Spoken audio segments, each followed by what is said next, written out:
एउटा बाढी आयो।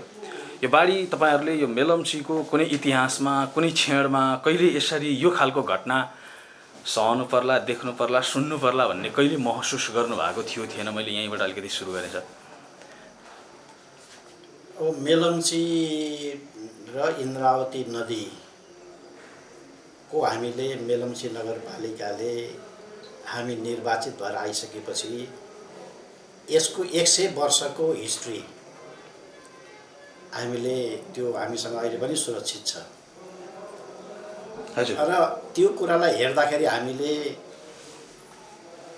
त्यो यो खोलाको नेचरलाई हेरेर हामीले त्यो अध्ययन गर्यौं र 100 वर्षको अध्ययन गर्यौं र अध्ययनको आधारमा हेर्दाखेरि त्यो अध्ययनको आधारमा हामीले नदी किनारका मापदण्डहरू पनि तय गरेका छौं।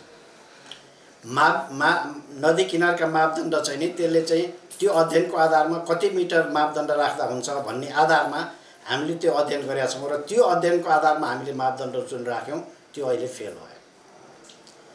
यसको अर्थ के हो भने यो यस खालको बाढी आउँछ, भेल आउँछ भन्ने हामीले कुनै कल्पनै गरेका थिएनौं। यो त अकल्पनीय ढंगले यस खालको बाढी आयो र त्यसैले यो हामीले कुनै यस खालको कुराको त कुनै कल्पना गर्ने कुरै आएन, किनकि हामीले मापदण्ड राखेका छौं। त्यो मापदण्डको आधारमा घरको नक्सा पास गरेका छौं। त्यसपछि हामीले बस पार्क बनाएका छौं। त्यस भित्रै हामीले के रे ग्रीन सिटी पार्क बनाएका छौं। त्यसपछि अर्को हामीले चाहिँ नि यो फोहोर व्यवस्थापन केन्द्रको स्थापना गरेका छौं। यसले पनि के बताउँछ भन्दाखेरि कि अब यस खालको बाढी आउँछ भनेर कसैले कल्पना गरेको थिएन। भनेको खास नगरपालिकाको जुन हेराइ चाहिँ अलि दूरदर्शी जस्तो देखिएन कि के हो यो? अब त्यो बस्ती त खास गरी 100 वर्षको मतलब नदीको नेचरलाई हेरेर अध्ययन गरेपछि त्यो रिपोर्टको आधारमा हामीले अगाडि बढ्यौं। जस्तो सामान्यतः बस्ती चाहिँ तपाईको नदीबाट 200 मिटर जति मात्रै टाढा, त्यो भनेको त एकदमै रिस्क हो नि हैन? खास गरी सिन्धुपाल्चोक आफैमा यसै पनि प्रकृतिले बेला बेला सताइरहने एउटा जिल्ला, त्यो माथि तपाईको नदी किनारमा बस्ती हैन? यो मैले तपाईलाई भने नि, तपाईलाई मैले के भने भन्दा चाहिँ हामीले 100 वर्षको हिस्ट्री अध्ययन गर्यौं। त्यो अध्ययनको आधारमा मापदण्ड बनायौं। तपाई केले आधार बनाउने त्यसलाई हैन?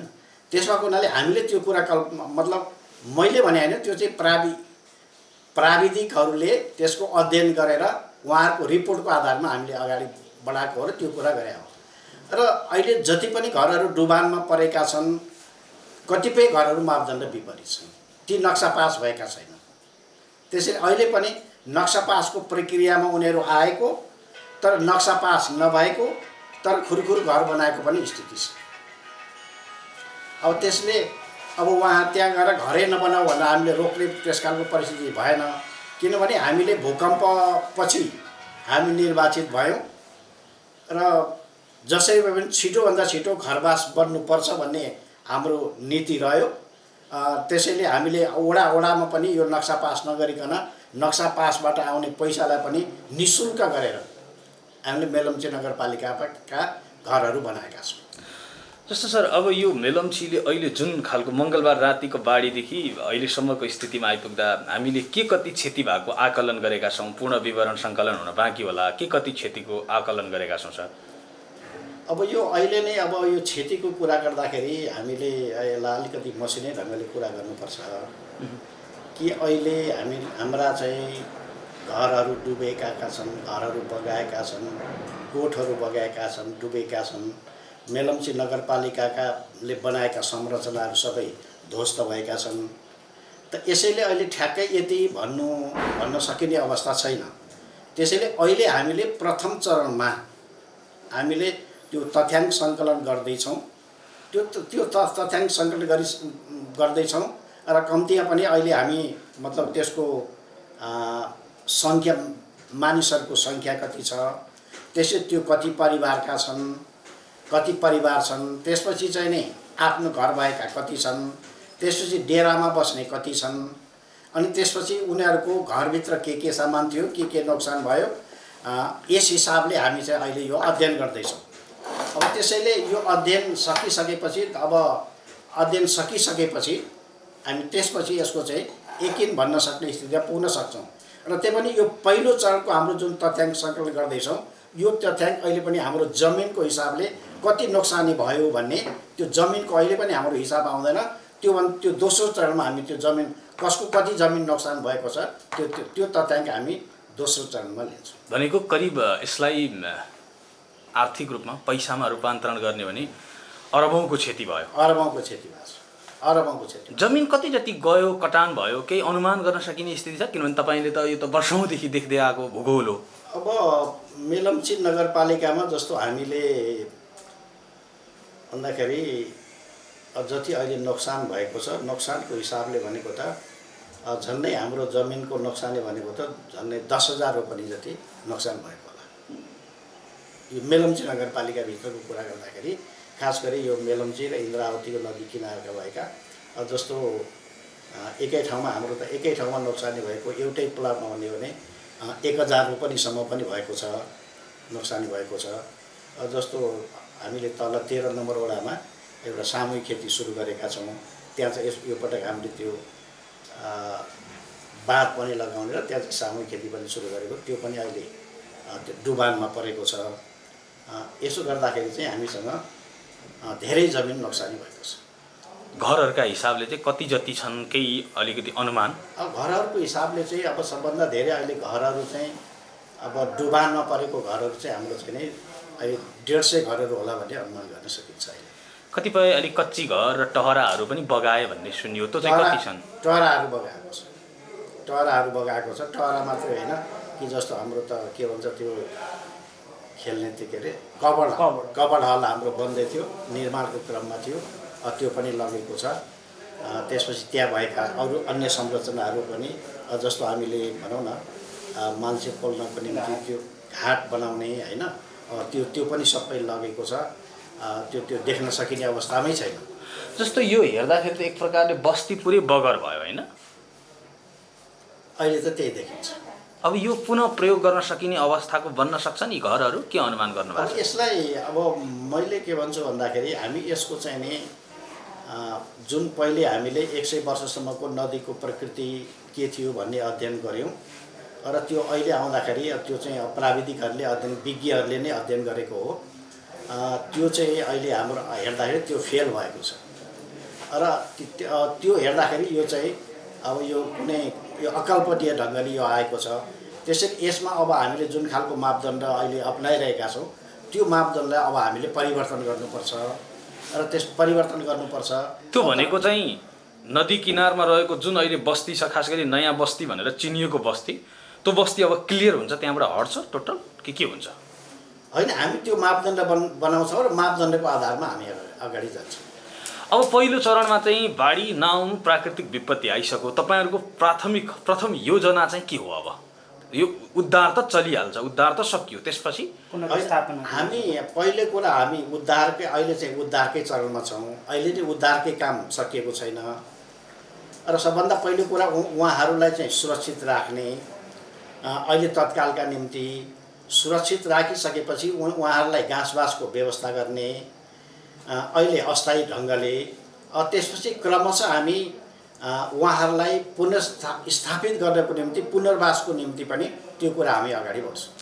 जस्तो यो खोलाले जति स्थानीयको घर बगायो त्यस पछाडिको जिम्मेवार त नगरपालिका पनि हो, किनभने नगरपालिकाले त्यहाँ जग्गा घर बनाउन योग्य छ भनेर नक्सा पास गरिदिएकै कारण त्यहाँ घर बनेका हुन्। तसर्थ तपाईँहरूको अब जिम्मेवारी के हुन्छ? जसको घर बगायो, जो बस्नका लागि ती घर लायक छैन, तपाईँहरूले त्यसमा के लिनुहुन्छ? कुरा के हो भने जिम्मेवारी हामीले लिनुपर्छ होइन।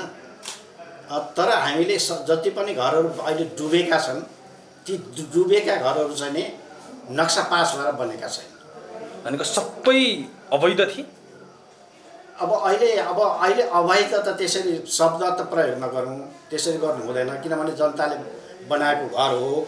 किन भन्दा त्यो त हामी निर्वाचन हुँदा त पहिलेका बनेका घरहरू हुन्। त्यसैले गर्दाखेरि यो चाहिँ नै भनौँ न कि मैले भन्दाखेरि यो त झन् 200 वर्ष अगाडिदेखिका यी बस्तीहरू पनि हो। 200 अगाडि वर्षका बस्ती हो। यो विपद आउँदाखेरि कहिलेकाहीँ यस्तो हुन्छ होइन। अब त्यसैले गर्दाखेरि हुन्छ। त्यसैले अब हामी कुरा के हो भन्दा अब हामी एउटा सिस्टममा ल्याउने र त्यो सिस्टममा उहाँहरूलाई राखेर त्यो ढङ्गले अगाडि बढ्दै हामीले प्रयत्न गर्छौँ। अब जस्तो यो जसको घर बग्यो उनीहरूको पुनर्स्थापनाका लागि तपाईँहरूले कतै कुनै स्पेस हुनसक्छ भनेर केही मेन्टालिटी बनाउनु भएको छ, सोच्नु भएको छ? अब सबभन्दा पहिले हामी अब उहाँहरूको अहिलेसम्म हाम्रा अनुभवले के बताउँछ भन्दाखेरि हामी के चाहन्छौँ भन्दा उहाँहरूलाई एकै ठाउँमा लगेर राख्न चाहन्छौँ। तर हामीले के देख्छौँ भन्दाखेरि हामीले विभिन्न बेलामा अध्ययन गर्दाखेरि मान्छेको रुचि के हुन्छ भने सबै एकै ठाउँमा बस्ने खालको मान्छेको रुचि भएको पाउँदैनौँ। त्यो नपाउँदाखेरि उहाँहरूसँग छलफल गर्छौँ र त्यसको आधारमा हामी अगाडि बढ्ने प्रयत्न गर्छौँ। अर्को कुरा सर, जस्तो मैले जान्न खोजेको, अब यो बस्ती त लगभग अब बस्नका लागि सम्भवतः लायक नहोला होइन, सरहरूले त्यसको पुनर्स्थापितको काम पनि गर्नुहोला। सरहरूको भर्खरै एउटा मिटिङ पनि सकियो, त्यो मिटिङमा चाहिँ के भयो, खास के निचोड निस्क्यो, के छलफल भयो सर?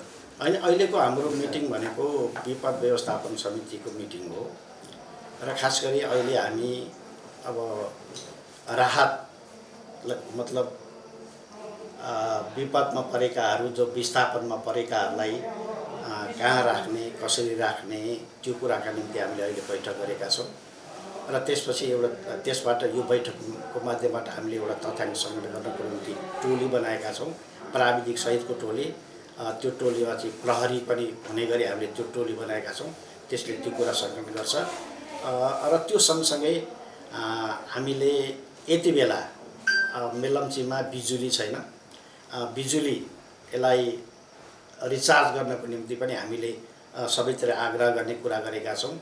र त्यसपछि हाम्रा कतिपय वडाहरूमा जाने अहिले बाटोहरू छैन, त्यो बाटोहरूलाई पनि कसरी व्यवस्थापन गर्न सकिन्छ त्यसको निम्ति हामीले प्राविधिक खटाउने निर्णय गरेका छौँ। र त्यति मात्रै होइन, अहिले हाम्रो चाहिँ जति पनि विकास निर्माणका कुराहरू भइरहेका थिए ती कुराहरू रोकिएका छन्। ती कति काम भए र त्यसपछि कति काम भएको छैन त्यसको चाहिँ प्राविधिक रिपोर्ट पनि लिने र त्यसको आधारमा अगाडि जानको निम्ति हामीले त्यसको निम्ति पनि एउटा टोली बनाएका छौँ। जस्तो मेरो साहब, यो बाढीले चाहिँ हाम्रो के चिज हामीले गुमायौँ? जस्तो हाम्रा बाटाघाटा गयो होलान्, हाम्रा थुप्रै अरू चिजहरू संरचना गयो होलान्, हाम्रो चाहिँ यो बिजुलीका थुप्रै चाहिँ पोलदेखि धेरै संरचनाहरू गयो होलान्। के कुरा चाहिँ हामीले खास गुमायौँ जुन कुराले हामीलाई अहिले एकदमै सकस छ? होइन, अहिले त हामीले भनौँ न, अब हामीले बनाएका संरचनाहरू सबै समाप्त भयो। व्यक्तिले बनाएको पनि हाम्रै संरचना हो होइन, ती संरचना ध्वस्त भएका छन्, मानिसहरू घरबार विहीन भएका छन्।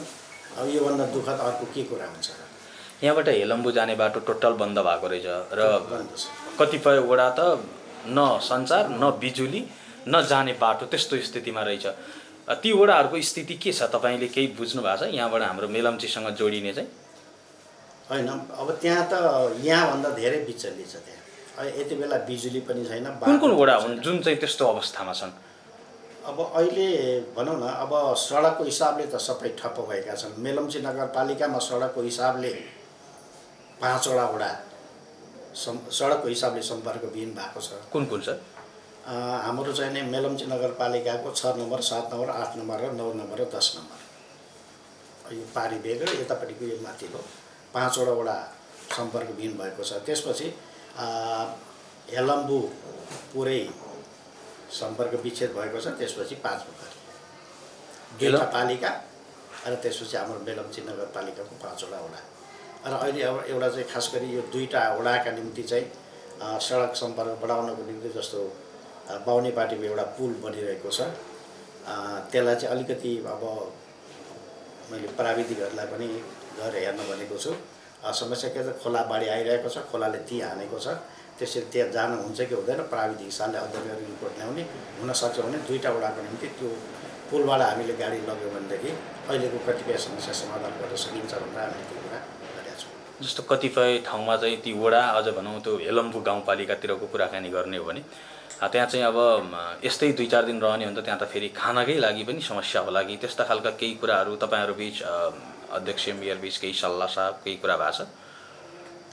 होइन, अध्यक्षज्यूसँग सम्पर्कै भएको छैन हाम्रो उहाँसँग, किन भन्दा मैले धेरैचोटि उहाँलाई फोन गरेँ, उहाँको फोन लागिरहेको छैन। त्यसपछि अब अलिकति धेरै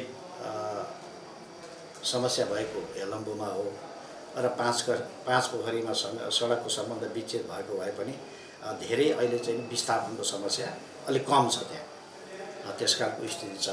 र अहिलेको निम्ति हामीले के आग्रह गरेका छौँ भन्दाखेरि अलिकति जहाँ जहाँ मान्छेहरू विस्थापनमा परेका छन् उहाँलाई खाद्यान्नको सामग्री चाहिँ हेलिकप्टरबाट पुर्याउने त्यो योजना बनिरहेको छ। भनेको हेलम्बुमा के छ, मेलम्चीलाई मात्र होइन पुरै देशलाई नै थाहा नभए जस्तो स्थिति हो कि के हो? कस्तो हेलम्बुमा अहिले के भइरहेको छ भन्ने कुरा तपाईँहरूलाई त कुनै सञ्चार सम्पर्क छैन, थाहा नहुने कुरा भइहाल्यो। अन्य कुनै माध्यमबाट पनि त्यहाँको स्थिति थाहा पाउनका लागि एकदमै सकस, एकदमै गाह्रो स्थिति हो कि कुनै तरिकाले त्यहाँको खबर आइरहेको छ? होइन, त्यो त सम्बन्धित ठाउँहरूले खबर लिइरहेको होला। अहिले मेरो जिम्मेवारी जहाँ छ मैले त्यहाँलाई ज्यादा चासो राखेको छु, त्यसैले पनि मैले थाहा नपाएको होला। तपाईँहरूसँग चाहिँ कुनै खालको अहिले सम्पर्क छैन? त्यस्तो सम्पर्क भएको छैन। हाम्रो मेलम्चीमा चाहिँ कुनै मानवीय क्षतिको केही घटना, केही विवरण वा हामीले यहाँबाट कुनै सब माथिबाट बगेर आएको कुनै निकाल्यौँ, केही भयो सर? अहिले मेलम्चीमा एउटा सब प्राप्त रहेको छ र त्यो निकालेर यहाँ ल्याएर राखेको छ हस्पिटलमा। त्यसभन्दा बाहेक अरू कुनै भेटिएको छैन। र मेलम्ची नगरपालिकामा अहिलेसम्म त्यसकालको दुर्घटना मेलम्ची नगरपालिकाभित्र बिहोरेका छैन। त्यो सब कसको हो भनेर पहिचान भएको छ, कहाँबाट आएको हो भनेर? त्यो जापानिजको भन्ने छ। जापानिजको भन्ने छ। जापानिजको भएको हुनाले यो चाहिँ मेलम्ची खानेपानीको काम भइरहेको हुनाले उनीहरू होलान् भन्ने अनुमान गरिएको छ। नाम चाहिँ खुलेको छैन। अब चाहिँ हामी यस्तै विपदबाट जोगिनका लागि हामीले बनाउने योजनाहरू चाहिँ कस्तो हुन सक्छ? यसो मेलम्ची नगरपालिकाले गरेको परिकल्पना अलिकति हामीलाई सुनाइदिनुहुन्थ्यो कि भनेर। अब मेलम्ची नगरपालिका भनेको यो यहाँका अब बहुसङ्ख्यक जनताहरू कृषिमा आधारित छन्। कृषिमा आधारित भएको हुनाले हामीले कृषि क्षेत्रलाई नै प्राथमिकता दिनुपर्छ। त्यसपछि हाम्रो मेलम्ची नगरपालिकाको प्राथमिकता पनि त्यही हो। र त्यसपछिको हाम्रो दोस्रो प्राथमिकता भनेको पर्यटन हो। यो काठमाडौँबाट नजिक पनि छ। काठमाडौँबाट नजिक भएको हुनाले पर्यटन प्रवर्धन गर्नको निम्ति हाम्रा योजनाहरू पनि छन्। र खास गरी अब अलिकति नदी किनारमा भएका बस्तीहरूलाई क्रमशः हामीले त्योबाट सिफ्ट गर्नुपर्छ र सुरक्षित ठाउँमा सार्नुपर्छ। र त्यसपछि अलिकति माथिका बाटाहरूलाई अलिकति राम्रो बनाउनुपर्छ। र त्यसपछि अब अलिकति पर्यटन प्रवर्धन गर्नको निम्ति त्यस खालका संरचनाहरू निर्माण गरेर जानुपर्छ। र हामीले योजनाहरू पनि त्यस्तै खालका बनाएका छौँ। यो बाढीले मेलम्ची कति वर्षपछि धकेलियो जस्तो लागेको छ? यो बाढीले त मेलम्ची त 10 वर्षपछि धकेलियो होला भन्ने मेरो अनुमान छ। फेरि हामी उठ्नका लागि कति समय लाग्ला? अब उठ्नको निम्ति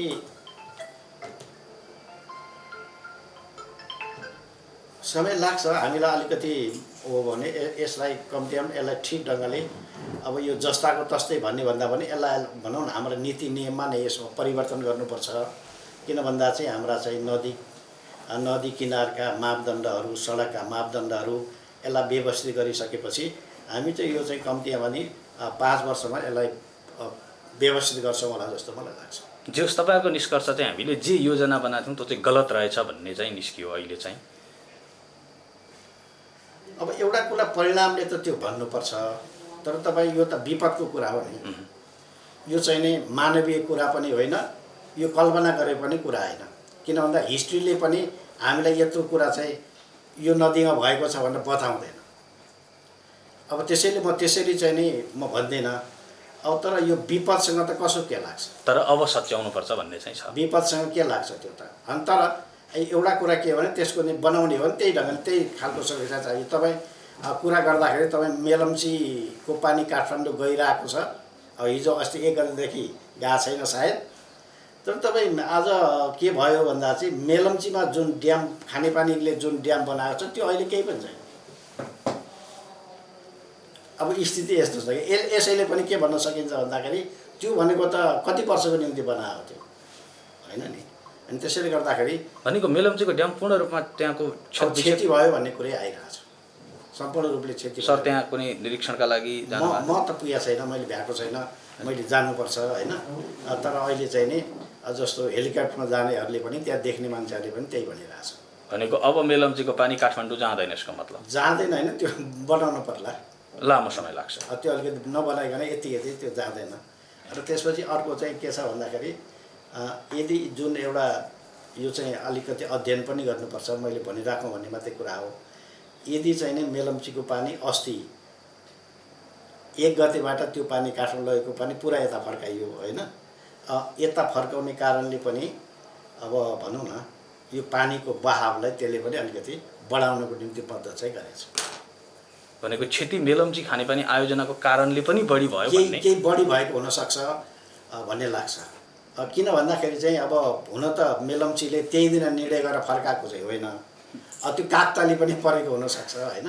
किन भन्दाखेरि 1 गते यता हामी पानी 1 गतेदेखि पुरै पानी लाँदैनौँ, मेलम्ची खोलामा जान्छ भनेर उनीहरूले सूचना पनि गरेका थिए। त्यही दिन यहाँ बाढी पहिरो यो सबै चिजको पनि कुरा हो। यो काकताली पनि हो भन्ने जस्तो लाग्छ मलाई। Bus park, green city park, त्यसपछि फोहोर मैला व्यवस्थापन केन्द्र र यो सामूहिक खेती, त्यो सहकारीको माध्यमबाट काम हुँदै थियो। हामीले मुख्य चाहिँ यो त्यो हाम्रो करिब 30 करोड जति संरचना बग्यो त्यो चाहिँ 30 करोड करोड त्यो हाम्रो संरचना चाहिँ मतलब त्यो 4 ठाउँको संरचना चाहिँ 30 करोड होइन। अहिले नै ठ्याक्कै यही कारण हो भनेर त मैले अहिले भन्न सक्दिनँ। मेरो त्यो अनुमान मात्रै मैले तपाईँलाई भने हो। र मैले अघि भर्खरै पनि यो काठमाडौँ युनिभर्सिटीसँग कुरा भएको थियो। अनि उहाँलाई मैले के भने मैले कम्तीमा पनि रिसर्चको निम्ति भनेर केही पैसा राखेको छु।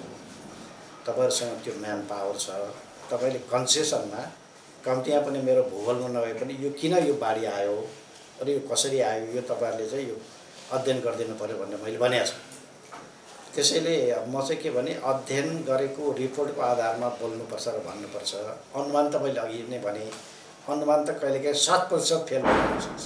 तर पनि तपाईँहरूलाई लागेको हुनसक्छ नि, यो चाहिँ हुनसक्छ भन्ने के हो? त्यही त, त्यो चाहिँ मैले अनुमान अघि पनि भने कि त्यो चाहिँ हिउँ आएको थियो। कुन ठाउँमा ठ्याक्कै? 4-5 दिनसम्म माथिले यो चाहिँ अब हेलम्बु गाउँपालिकाको माथि शिर भागमा हिउँ परेको थियो। त्यो हिउँ जमिरहेको थियो, खोलो बढेको थिएन। किन भन्दा खोलो बढ्नको निम्ति कि हिउँ थप परिनुपर्छ कि पानी आउनुपर्छ, नभए खोलो बढ्दैन। त्यसैले खोलातिर बढेको थिएन। तर एकैचोटि त्यो बाढी आयो। त्यस हिसाबले चाहिँ त्यो हिउँले थिच्यो र त्यो भागलाई सबैलाई लिएर आयो। चट्टान भनौँ न, अब पहराहरू थियो भने त्यो अर्कै कुरा हुन्थ्यो। तर त्यहाँ माथिबाट चाहिँ त्यहाँ भएका माटो चट्टानहरू सबै बग्दै आयो। त्यसपछि तल आइसकेपछि अब भनौँ न वन जङ्गल पनि भेट्यो। ती वन जङ्गल सबै सोरेर ल्यायो। सोरेर ल्याइसकेपछि तल भएका किनारमा भएकाहरू सबै बोकेर आउँदाखेरि यसका